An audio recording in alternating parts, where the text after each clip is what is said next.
In today's tech video, I'm going to show you how to turn the sleep timer on or off on your Skyworth Smart TV. Whether you want to save energy, prevent your TV from running all night, or just need a little extra control over your viewing time, the sleep timer is a handy feature. Let's dive right into it.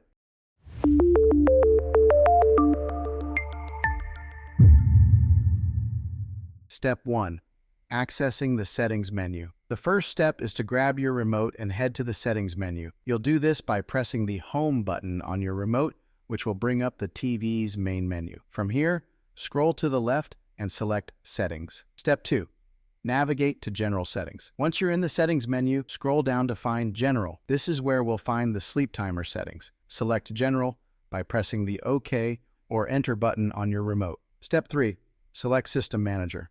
Next, under the General Settings, scroll down to find System Manager. This is where you'll find options for system controls, including the sleep timer. Step 4. Access time settings. Now, in the System Manager menu, look for Time and select it. This will take you to the time settings for your TV. Step 5. Turn sleep timer on or off. Once you're in the time settings, you'll see the option for sleep timer.